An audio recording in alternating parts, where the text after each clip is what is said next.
Thanks for staying with us here on The Pulse. Well, to other stories now, Her Ladyship, Justice Gertrude Tokonu, has filed a legal action at the ECOWAS Community Court of Justice in Abuja, Nigeria, challenging the Republic of Ghana over her recent suspension from office.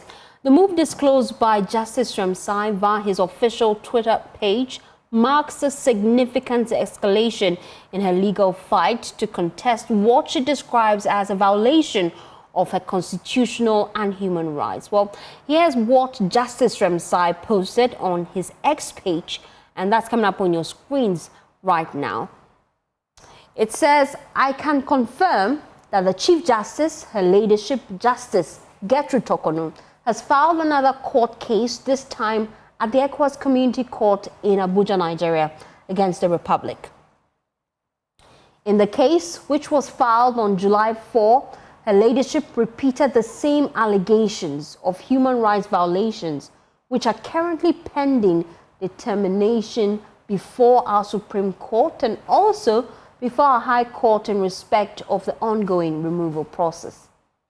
Essentially, Her Ladyship argues that by her suspension, she has, quote, effectively been removed from her official capacity without a final determination, impairing her right to function and serve in a position she was constitutionally appointed to," unquote.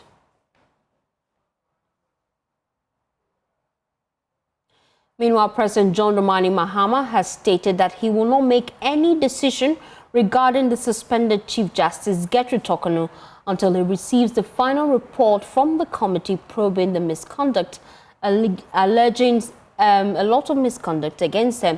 While speaking during a meeting with the Council of State, the president said he is committed to due process, stressing that the constitutional procedures are being followed and that any action will be based solely on the committee's conclusions.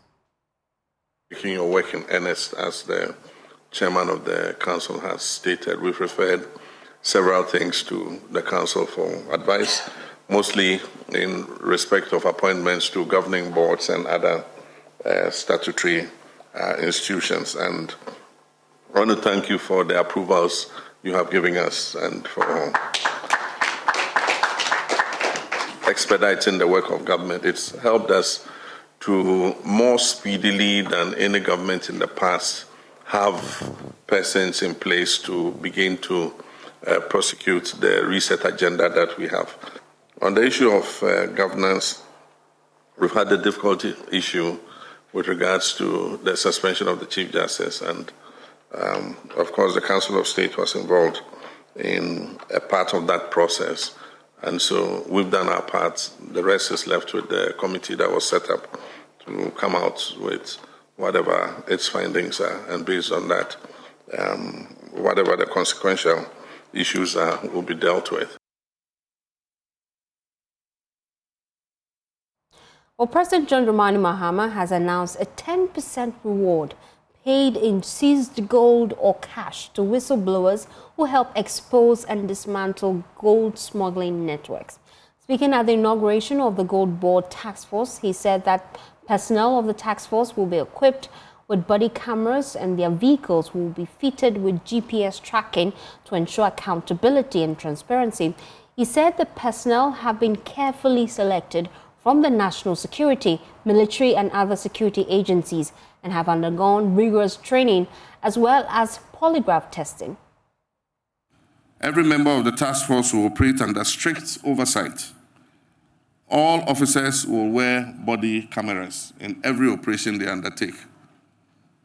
Vehicles used by the task force will be GPS tracked and monitored in real time during operations. A written warrant from the CEO is required before any field operation is undertaken. Now this is the sweetest one. Whistleblower channels are in place, and informants are eligible to receive 10% of the seized gold or cash value.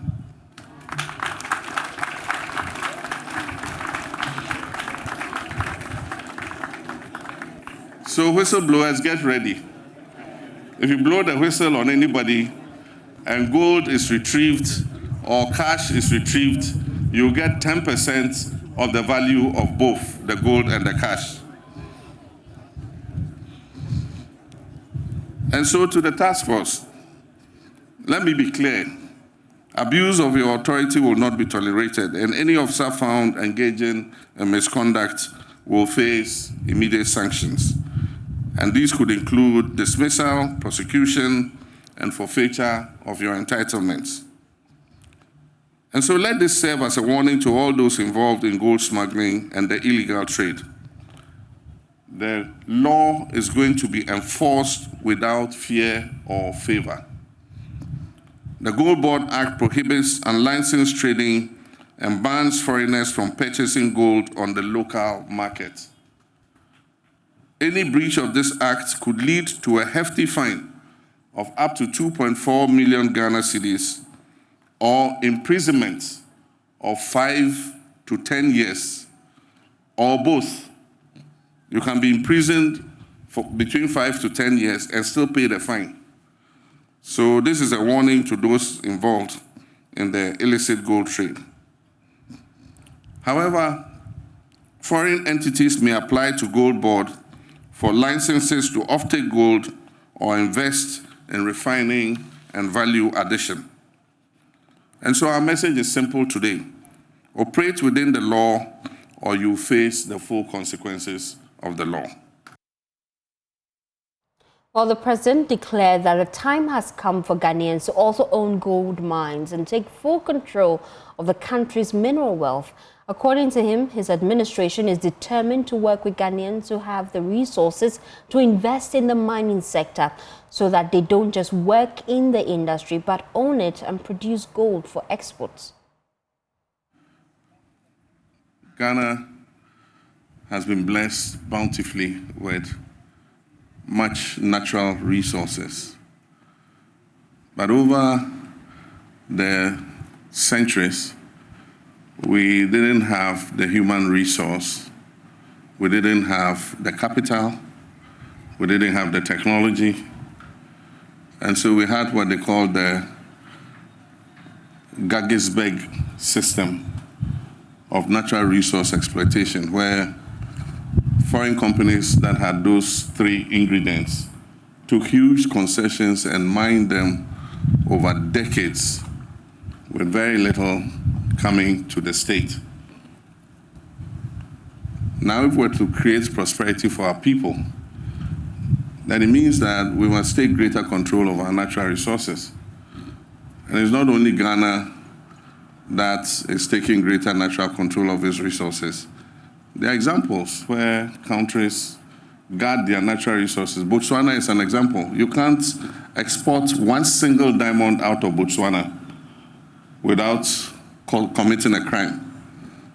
And so Botswana, together with its foreign partners, exports all the diamonds to the international market, and the money comes back to Botswana. This was not the case with our natural resource, gold. And indeed, other resources. We are discovering many other minerals in Ghana. And we believe that Ghanaians must be the first beneficiaries of the natural resource blessing that God has given us. So gold is just one example. We're going to make sure that in other minerals, Ghanaians play a leading role in terms of our mineral exploitation. And the time has come for Ghanaians to also own gold mines and produce gold for export.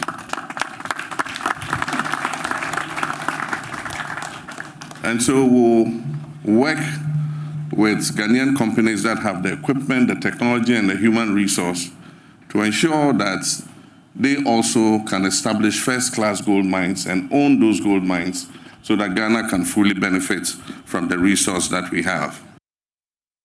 Well, he also revealed that since January, Ghana has earned approximately $5 billion from the export of 51.5 tons of gold, which he says has helped to stabilize the city. Since its interim formation in January 2025, the Ghana Gold Board has implemented aggressive reforms, especially in the artisanal and small-scale mining sector.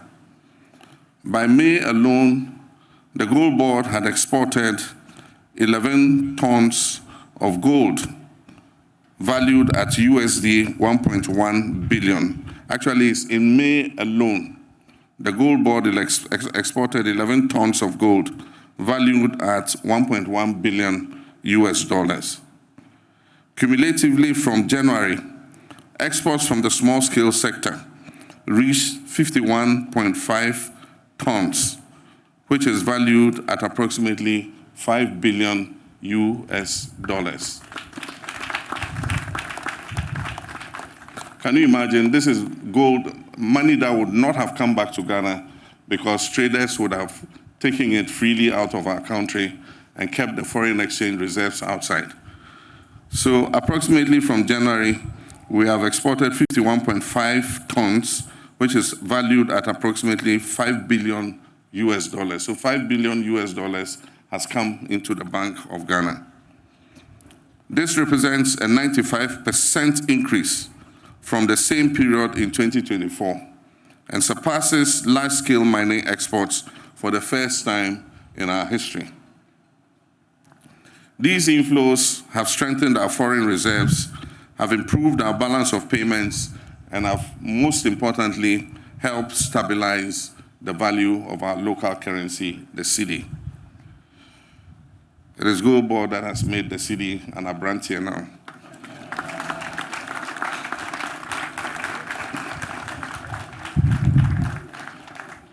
More importantly, this development reaffirms our belief that artisanal miners, when supported and formalized, can be powerful allies of our economic development. And yet challenges remain. There's still rampant gold smuggling and illicit trade in gold. This continues to rob Ghana of billions in revenue. And as you were told, a recent report revealed that 229 metric tons discrepancy existed between Ghana's official export records and the import records of our trading partners, which amounts to over 11.4 billion in losses over the last 5 years. This will not continue. The Ghana Gold Board was established to dismantle the black market economy surrounding the gold sector. And today's inauguration of the Goldbod Taskforce signals our readiness to act decisively. Away from that, Finance Minister Dr. Cassiel Atuforsen revealed that during the peak of Ghana's economic challenges in 2022, approximately 60 tons of gold valued at around 1.2 billion US dollars were illegally smuggled out of the country. He said this loss occurred at a time when Ghana's foreign reserves stood at less than $300 million, making the smuggled amount nearly half of the bailout fund Ghana was seeking. Gold is one of Ghana's most valuable natural resources. But smuggling has deprived our economy and our country of billions in revenue and foreign exchange. This Nation Reckoning Act has gone on too long, and the consequences have been there, severe for the people of Ghana. For example, at the peak of our economic crisis in the year 2022, 60 tons of gold worth approximately $1.2 billion US at the time left Ghana through illegal channels. This came at a time that Ghana's reserve position was less than $300 million US dollars.